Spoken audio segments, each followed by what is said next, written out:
All right, so this man is a very impulsive buyer, and he just went and bought a set of 488s. So we're gonna show y'all how to put them in. It's in a 96. They're all the same, 88 to 98. These are 488 Yukon gears. And yeah, we're gonna show y'all how to do it. Obviously, jack it up, take the wheels off, and then we'll show y'all where to go from there. All right, so once you get your wheels off, obviously take your spacers off if you have any, and then slide your drum off.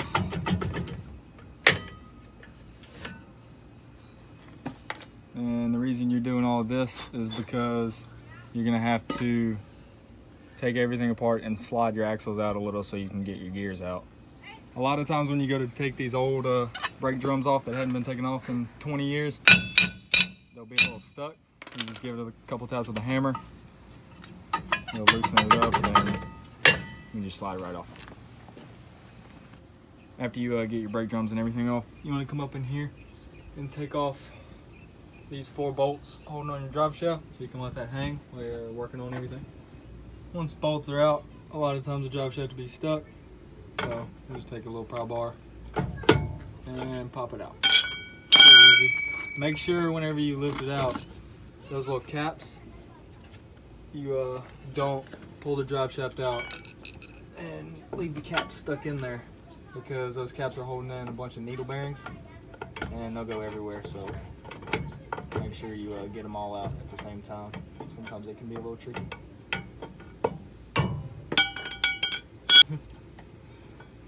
There we go.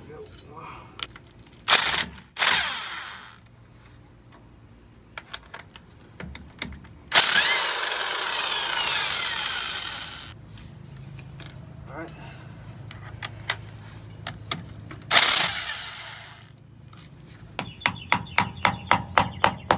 There we go. Oh, that's actually pretty good. I mean, it's old fluid, but yeah, it's definitely old. It's not milky like I thought it'd be. Dude, I thought it was gonna be milky. It smells terrible. Oh my gosh. It smells terrible. It looks like motor oil.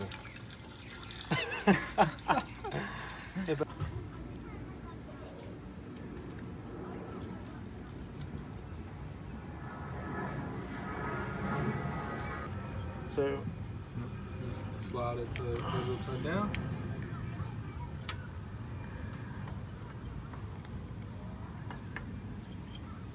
So what that pin does is it stops the C-clips from popping out. The C-clips is what holds the axle shafts in. So what you can do is he just pushed it in, which is going to cause the C-clip to fall out. This may take a little bit of playing with it.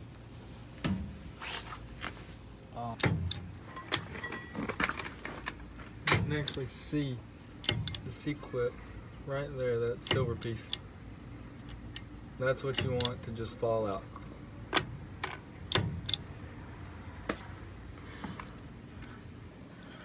maybe.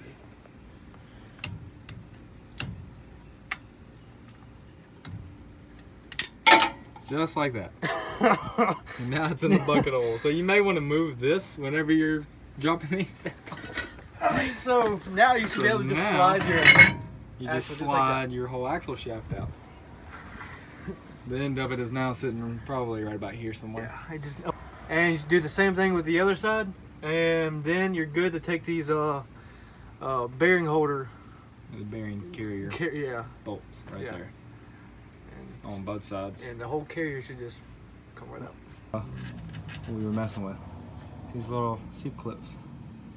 There's a little groove on the end of the axle shaft that these just sit on, and that's what holds the axle from being able to go out or come in or whatever. So you just line it up to where it's straight up and down, you just play with it a little bit. Somebody on that end moving it around, somebody on this end trying to knock it out, and eventually they just fall out. So there's that.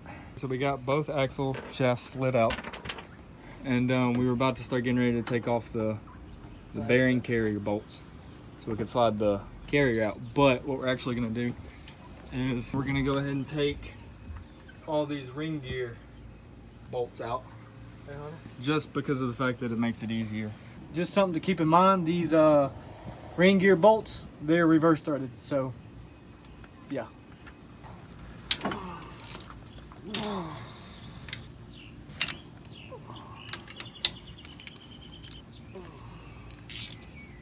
Alright, so a lot of people, whenever they go to take these carriers out, they just wiggle a little bit and it'll slide right out.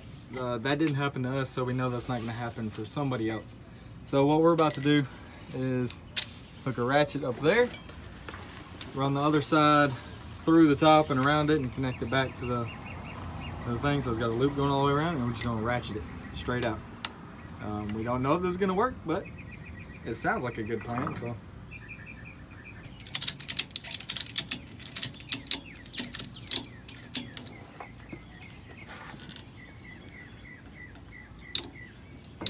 Oh, yep, there it goes. It's coming.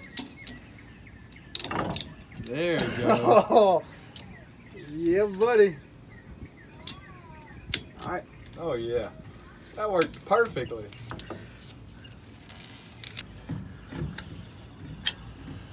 When you pull this out, you want to make sure you remember where these shims go, just for future use. So that goes in like that. That one goes in like this. Okay. Got it. Well, all right, now that there's a little more room in here, you can see this is the end of the axle shaft. There's that little groove we were talking about that C-clip is sitting in. It's on both sides. But right now we're about to knock out this. We're gonna take off the pinion nut. it was a 32. Behind the drive shaft. I mean, it's a little play. I guess you can go a little.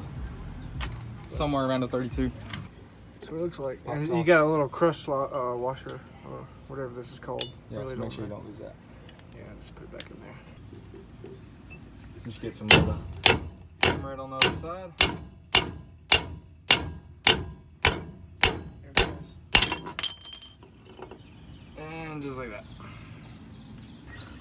And on this piece right here is your crush sleeve. Needs to be replaced. And this is your pinion needle bearing.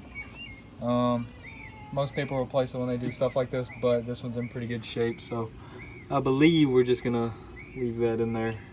There's the outer race for it. If you are reusing this bearing, you obviously cannot pry on this outer piece that holds all the needles in. You want to get in between the inner part of the bearing and the flat part of this, and just slowly hammer it all the way around with a little screwdriver or something. And once you get it far enough, you can start prying.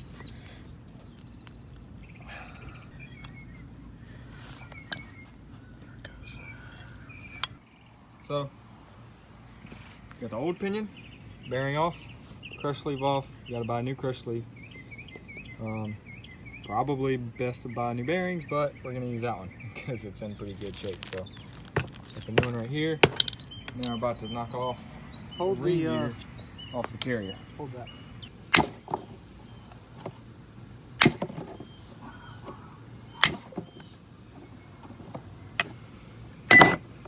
Boom. And it's as easy as that.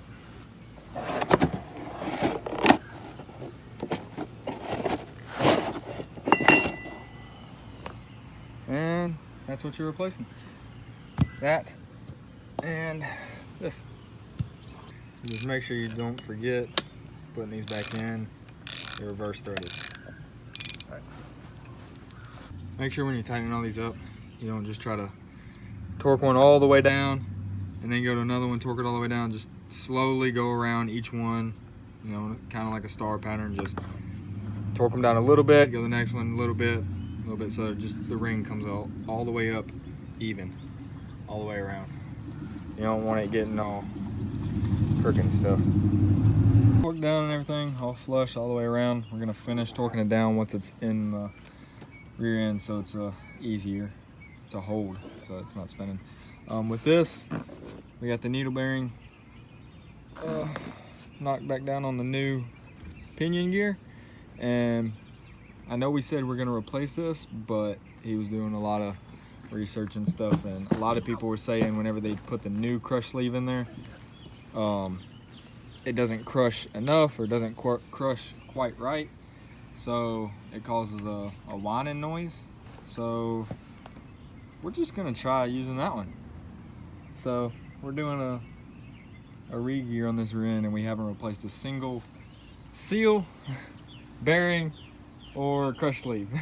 We're gonna see how this works out. We're gonna see how it goes. All right, so I just got the pinion gear back in there, torqued it down with the nut on the back side.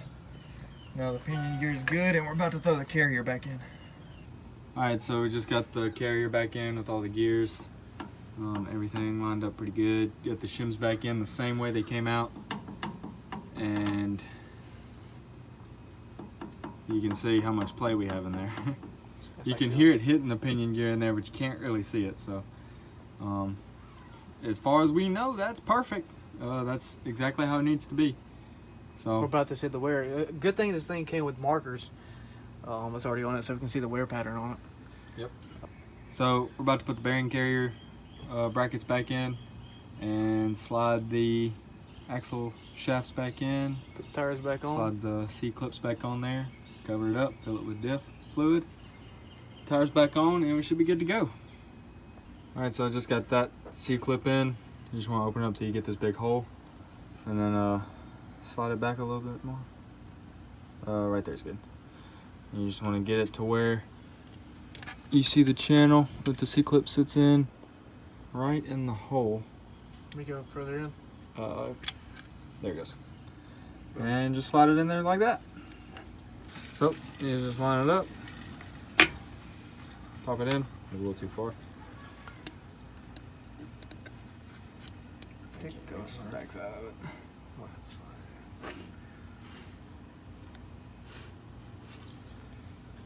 There we go. Almost all the way. Line it up. Real dysfunctional. All right, go ahead and boom, it's in there.